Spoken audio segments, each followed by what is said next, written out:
Co-parenting has to be one of the biggest slaps to your ego sometimes. It's a slap at your pride, who you are as a parent, and boy, does it get frustrating. There are so many moments where you think, what the hell were they thinking? Or what is it that they're doing? Why are they doing it this way? And they sure as hell feel the same way about you. You know damn well they do. The conversations you have might just lead to it, or you could just feel it from the vibes. But we all know that it is so challenging. And I'm going to explain to you guys the situation I just had and give you a little backstory.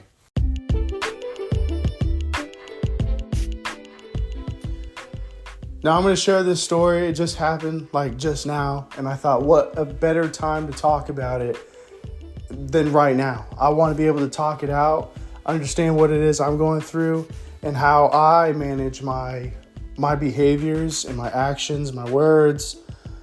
And I want to see if you guys, relate to it, or maybe are looking for answers of how to deal with it, how to cope with it.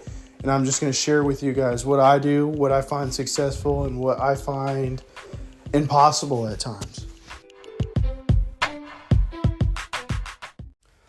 So my daughter, since she was a little baby, has been prone to ear infections. If your baby is part of that category, you know how stressful and tiring it could be. You don't want to see your baby in pain. And ear infections just come constantly. It seems like that it's always there. Once they drop it, they're right back at it. And you're like, God damn it, please go away. And so this was happening with my baby girl. We could go to the pool, and it didn't matter if her head was submerged underwater. At any point, she was just going to get it. It was going to happen. It didn't even have to be water related. It just seemed like one day she woke up, she had an ear infection, just constantly in pain. And it breaks your heart, because when your baby has pain and you could tell that it's just lingering there, it's so sad, because you wish you could take it all away and give her or him, the ability to just relax, be pain-free. We all want that. And when more babies don't have it, it sucks. So anyways, a few years ago, we ended up getting tubes in my daughter's ears, and her anoids, I think that's how you pronounce it, they were removed just to help, reduce the prone or the likelihood of it. But since then, everything has been great. There hasn't been any ear infections until just recently. Until just recently, it happened again. Now, I believe personally it's because our pool just recently opened up in our community. So we all decided, hey, let's go swimming. Let's take advantage of this warm weather and the pool being open, and let's go swim. And that's exactly what we did. And the time we went swimming was the same day that my ex was picking up my daughter. So we went swimming before she came and got her, and, just enjoy some family time before our little baby was gone for the week. And then next thing you know, my ex reaches out and is just like, I think our daughter has an ear infection. She has a lot of drainage. She's complaining. And on Friday, so I get my daughter on Friday, I had to go get my daughter from the school because the nurse was telling us that she was in a great amount of pain and just draining a lot, so she needed to be picked up. So I went to go get her, spent the weekend with her, just constantly clearing it out, and on Monday, she has an appointment. Well, anyways, so my ex has the antibiotics, I should say, that from when she had it as a kid. So it's probably a few years old, which I don't know if it's expired. I'm not a doctor. I don't know medicine like that. But she had told me, like, hey, if you need these antibiotics, like, let me know and I'll come drop them off. And my kiddo has a field trip this coming Monday. Today's Sunday. Tomorrow she has a field trip, but tomorrow is also her appointment to go see the doctor for it. So I was waiting this weekend to see if just by chance it would clear up. By chance it would go away, me just cleaning it out and her body fighting it, that it would go away. And come Monday, she'd be able to go on her field trip. She's been super excited for it. She keeps talking about it. She's pumped. I don't want her to miss it. And I was hoping, just praying that she'd be able to do this, be able to go hang out with her friends on a field trip, because who doesn't love a field trip? Who doesn't? I loved it as a kid, and I'm sure you did too. And my ex was telling me that she was planning on going too. And so I gave her a call tonight, and I was just like, hey, are you going to be at the field trip tomorrow? And she was telling me no. And I was like, well, what the heck? I thought you were going. And she was like, no, I couldn't. I can't go now. Why? What's up? And I had mentioned to her that I was hoping that she would go because I'm going too. And I would have loved to get the antibiotics in that moment. That way she still goes to the field trip. She gets some medicine. And this week that I have her, I could start giving her the medicine and working on it. Bam, bam, right? That's what I'm thinking. I'm thinking this is a win-win. My daughter gets to go on her field trip, and I get the medicine that she needs to hopefully clear it up. Because this whole weekend, my daughter hasn't been complaining like she was, according to my ex. Like, she was telling my ex that she wanted, medicine, and her head was hurting, and couldn't sleep, yada, yada, yada. And this weekend, she's been sleeping great. She hasn't said anything about her ear, as much as it's just crusty. The earwax hardens up, and she's like, my ears are just crusty. So I clear it out. So anyway, we go back and forth on the whole situation. And she mentions why I didn't take her to the urgent care this weekend. And I mentioned what I just told you guys, that I was hoping that, her body would fight it off. She wasn't making any complaints that were hinting that I needed to get urgent care at the moment. It was just fine. She was living. It was just draining a little bit, and that was that. It wasn't interrupting her day by any means. It wasn't causing her to not focus on whatever it is she was doing, playing, yada, yada, yada. Sleeping, she was fine. So that was that. And then I had mentioned to her, which I guess is my fault. I would have never known that it was going to pop up. But I had told her, hey, I think she might have got this ear infection because we just recently went swimming. So I think maybe her just swimming gave her an ear infection. And damn, did that shit pop off. She immediately just started jumping. And she was jumping. So the conversation that she was trying to have, the argument she was trying to have, was over her ears pierced. And she got her ears pierced nearly 6 weeks ago now. At the time we went swimming, it was about 4 weeks. Literally probably 4 weeks on the dot. And my daughter's ear piercings have been healing up just nice. I understand that she wanted to wait the full 6 weeks. Actually, I didn't know this whole time until I brought it up that she wanted to wait the whole 6 weeks. So there was lack of communication right there. And she's just coming at me. She's constantly just bringing up, well, you're not supposed to be bringing her swimming, knowing that she has new ear piercings. And I'm telling her, well, I was a little dramatic with it. I'll be honest. I was just like, it's been 2 months. And then I hear her sister in the background say, it's been 3 weeks. And I don't know about you guys, but if you can hear just a little voice in the background, it doesn't even have to be a sister per se. It can just be anyone. Anyone that's just throwing in their 2 cents and just inserting themselves in the conversation a little bit, to give a little backup to their buddy. It's frustrating. It's frustrating for everybody. And boy, does it boil me a little bit when I was hearing all this. It's been 3 weeks. And it took every ounce of my strength not to be shut up. Just stop talking. You're not part of this conversation. But I'm not being that way. I'm really focusing on that. Nor is her sister even part of the conversation or the situation as a whole. So why allow myself to get caught up in my feelings and tackle on another argument. But long story short, the argument had nothing to do with what I wanted to even talk about. My whole plan or reason for calling was to receive these antibiotics in the hopes that we were both going to be at this field trip together. That was that. All I wanted to know was that. And it completely shifted into something that was, in my mind, unnecessary. It could have been a conversation for a different day, or once we settled, whatever it is, like us talking about the antibiotics. But that wasn't the case. And so if you have been listening to my podcast or following my vlogs or anything like that, you've been hearing that I'm trying to really work on my control of emotions. And that's not just with my kiddos. It's just me in general, with everybody, at work, with friends, now with my ex. Because if any of you guys have separated from your ex and you had a kid with them, you understand the amount of drama and just stress it comes with. When we were separating, it was constant. These arguments were constant. Every single day it felt like.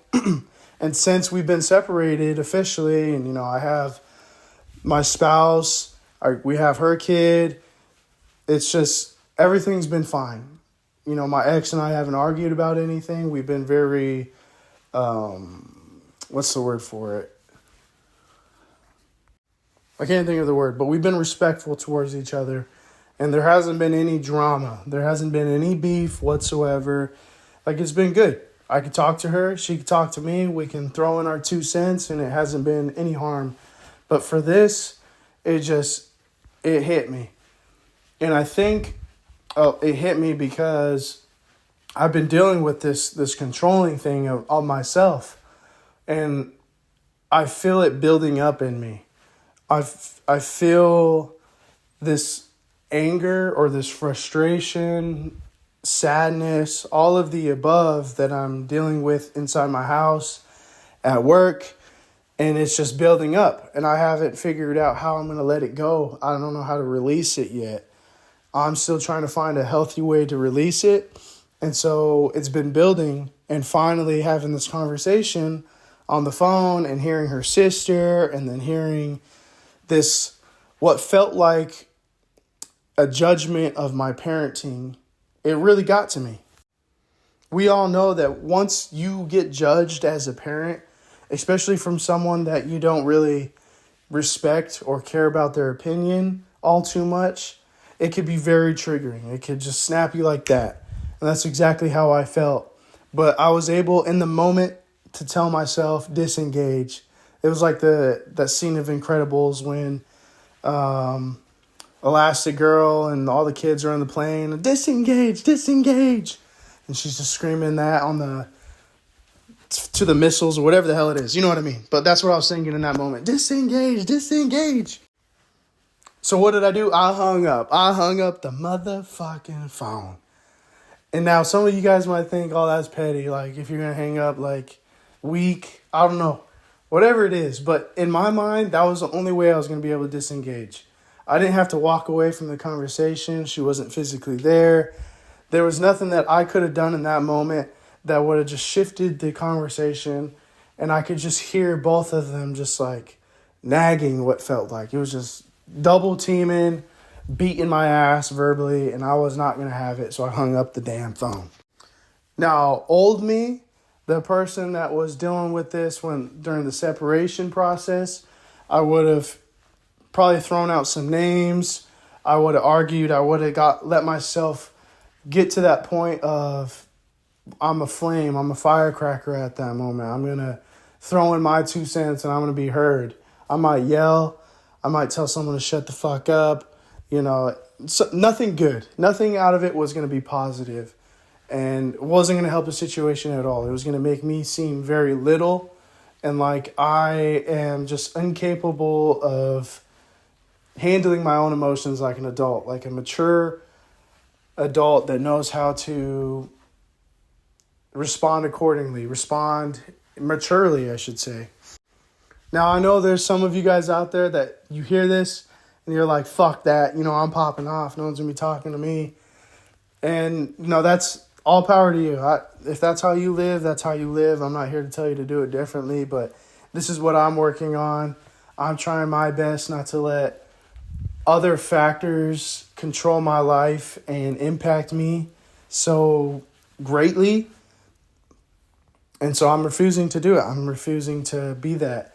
Before, once I hung up, I might have texted or called back, like after I allowed myself some time to really think about it and be like, you know what? You're wrong. Because I looked at my calendar and I was just like, it wasn't no goddamn 3 weeks.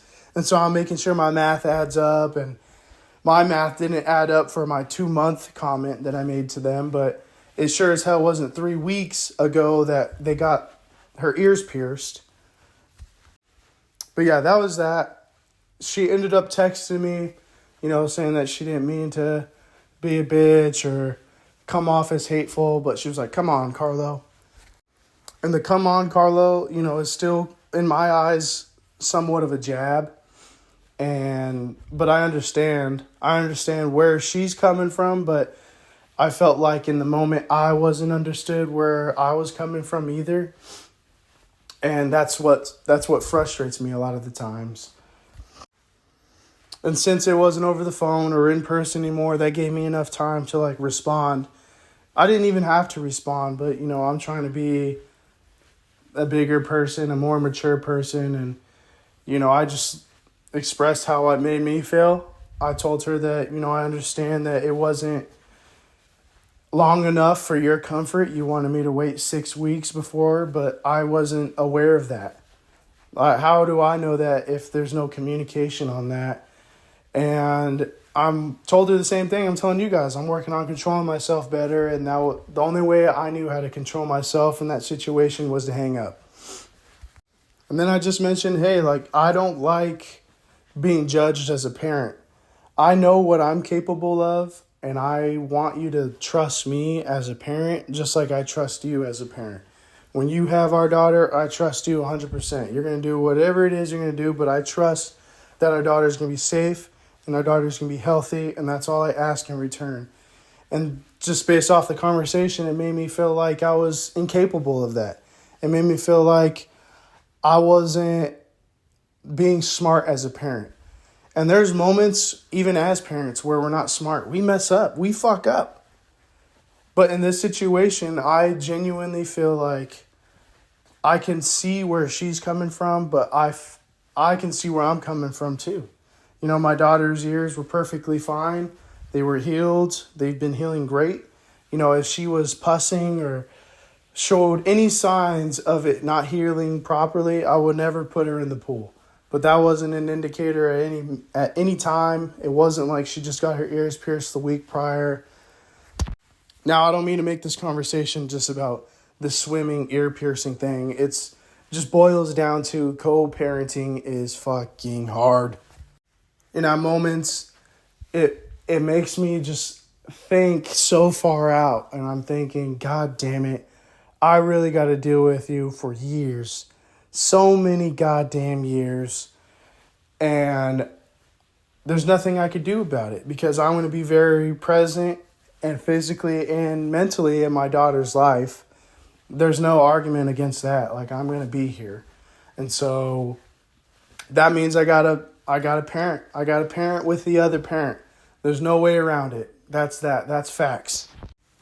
So this whole argument was just unnecessary in my eyes. It was completely avoidable. It never had to happen. But that's the thing is you never know when it's going to happen. You never know when something's going to trigger you and you're going to spark up an argument, and you never know when your ex is going to spark something up and you got to deal with it. But I want you guys to remember how important it is to disengage. If you can disengage from the situation and just be in your own bubble, you are going to be so much better off. For me personally, before I started the podcast, I would normally call my mom, a buddy, one of my brothers, just rant about just the whole conversation. But lately I've been doing it on my phone. And for those of you that don't have anybody, for those of you that feel like you're constantly bugging your friends, your family, just to talk to someone, get it off your chest. And so instead you just keep it inside you and you let it boil you up. This is a great method, which is take out your phone, open up your voice memo, whatever it is, your recording audio thing. It could even be a video. And you talk. Talk about it. Talk about what just happened. Explain every detail of it as much as you can. If you want to relive it, blah, blah, blah. And then you just say what it is you're feeling. Talk about what you're feeling. So I was pissed. That's what I was feeling in that moment. I was pissed off. I didn't like that. It felt like I was being judged as a parent, as a character, just me as a person. I don't appreciate it and I don't like it. And it made me feel as if I was stupid or incapable of being the father that I am. Because I know damn well the father I am. You know who you are as a parent, and no one else can tell you different. If you think you're the world's best dad, then you're the world's best dad. Don't let anyone else tell you different. It doesn't matter who it is. It could be your mom, your dad, your spouse, your kids. If you are the best dad and you are working to be the best dad ever, then you are the best fucking dad. But remember that. It's so important to remember that, because in this moment, I did not remember that. In this moment, I felt like someone was trying to strip that away from me. And who has the right to take that away from me? Nobody. I'm the only person. And I lacked that. I lacked that in that moment. In that moment, I had no power over myself. I was allowing myself to get to a point where I was not going to handle the situation maturely, and that wouldn't be good for anybody. So just tell yourself this. Talk to yourself about it. It's not weird. It's definitely not weird. It slows you down. It forces your mind to slow down when you talk about it. You're not thinking about every single thing that just happened. You're taking it step by step. One step, you're mad. Why are you mad? Because of this. And you just start going down these steps. And that's that. Until you get to the very end and you've said everything that you need to say. Sometimes you come right back to it and you're like, oh yeah, I felt this way. This is why I felt this way. I just believe that that's so important to me, to be able to understand why you're feeling a certain way and what you can do different next time. For me, next time, I won't even, if I can feel it leading into another direction that I'm not even anticipating or wanting to go down, I can either try to cut it off in that moment or just tell her, hey, I'm not having this conversation. I'm here to talk about the antibiotics for my daughter's ears. If you're not wanting to talk about that, then we don't have to have this conversation. But it's really just as simple as that. It's so simple when you talk about it and you think about it, but all these are just reps. It's like you're in the gym, mentally taking these reps now, and it's just going to lead you to an easier, healthier mental state. Because next time, if this is happening, I know what I can do differently. It's going to take time, though. It's going to take more repetitions, more of these sets. I'm using these gym terms, but you just got to do it. Practice, practice, practice. You can't just sit around and think that it's going to happen. You got to, even if you had a great day, I challenge you to talk to yourself. Have your phone out, whatever it is, your recording device, and you say, hey, I had a great fucking day. This is why I had a great day. Jimmy John's was having a damn special, and I got a free sandwich. I didn't have to pay for lunch today. That's badass. I got promoted today. I'm making more money now. I'm going to save it. I'm going to do this. I'm going to do that with it. Whatever it is, just talk about it. If you don't have a stressful or challenging day-to-day life, then do that. Talk about your good days. If you have the second in the car to talk about your day, do it then. Like for me personally, I just had this conversation with my ex. I was talking about it to myself, and then I jumped up on this. I jumped on my podcast, and I was just like, I'm going to talk about it. It's fresh on my mind. This is me recording myself. If anyone hears it, great. If no one hears it, great, because this is for me. So you guys are literally living and hearing me go through this me talk about it right now. When I first opened up my app and I started recording, I was still feeling heated. I wanted to say so many things. I probably did say some things that I didn't mean to say or want to talk about, but here it is. It's on the platform now. Just me coming to the end of this episode, I feel so much better. My heart doesn't feel as, negative right now. My head is in a better mind state. I feel good. I feel like it's just not lingering in my head now. If I didn't talk about this, then it'd probably still be lingering in my head until I talked about it. That's what I have to do personally. I have to talk. Some of you guys do not talk. Some of you guys refuse to talk to people. And that's why I say, talk to yourself. Talk to yourself. There's no one better than talking to yourself. And that's that. I know this was probably a lot. If you listened to it, thank you so much. You kind of got a sense of what my brain goes through in some of these stressful situations. So take with it what you want. If you found anything valuable in it and you're going to apply it to your life, great. Let me know how you do it. Let me know if you find any success, any fails in it. Life is full of up and down. So, you might fail with it sometimes, but keep getting those reps in. Keep practicing. And let me know how it impacts you and your mental well-being and the people around you, the ones that matter to you most. If they see that you are able to handle your own emotions and get it right, do something healthy with it, then you're winning.